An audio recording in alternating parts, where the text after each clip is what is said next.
Helicopter দুর্ঘটনায় ইরানের president Ebrahim Raisi এখনও নিখোঁজ রয়েছেন। তাকে খুঁজে পেতে অভিযানে নেমেছে 40টি অনুসন্ধানী দল। তাদের সাথে 8টি অ্যাম্বুলেন্স ও ড্রোন রয়েছে।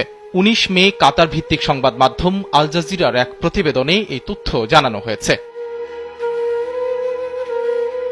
ইরানের স্বরাষ্ট্রমন্ত্রী আহমাদ ওয়াহিদি জানিয়েছেন, প্রেসিডেন্ট ইব্রাহিম রাইসিকে বহনকারী হেলিকপ্টার পূর্ব আজারবাইজান প্রদেশের উত্তর পশ্চিমে জোলফা এলাকায় দুর্ঘটনার শিকার হয়েছে। হেলিকপ্টারটিতে প্রেসিডেন্ট ছাড়াও ইরানের পররাষ্ট্রমন্ত্রী হোসেইন আমির আবদুল্লাহিয়ান ও পূর্ব আজারবাইজানের গভর্নর মালিক রাহমাতি সহ আরও কয়েকজন গুরুত্বপূর্ণ ব্যক্তিত্ব ছিলেন।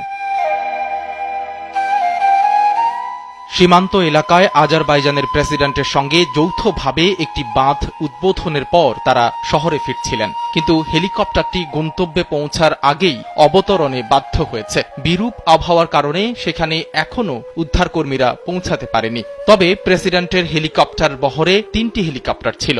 অন্য 2টি হেলিকপ্টার কোনো সমস্যা ছাড়াই গন্তব্যে পৌঁছেছে। ওই 2টি হেলিকপ্টারে কয়েকজন মন্ত্রীসহ পদস্থ কর্মকর্তারা ছিলেন। এদিকে মার্কিন পররাষ্ট্র দফতরের একজন মুখপাত্র বলেছেন, ইরানের প্রেসিডেন্টকে বহনকারী হেলিকপ্টারটির সম্ভাব্য হার্ড ল্যান্ডিং এর খবর জানতে পেরেছে যুক্তরাষ্ট্র। হোয়াইট হাউস আরও জানিয়েছে, প্রেসিডেন্ট জো বাইডেনকে এই ঘটনা সম্পর্কে অবহিত করা হয়েছে। ইব্রাহিম রাইসি 1960 সালের 14 ডিসেম্বর জন্মগ্রহণ করেন। তিনি একজন ইরানীয় রক্ষণশীল প্রিন্স পালিস্ট রাজনীতিবিদ ও মুসলিম বিচারপতি। রাইসি 2021 সালে ইরানের প্রেসিডেন্ট নির্বাচিত হয়েছেন।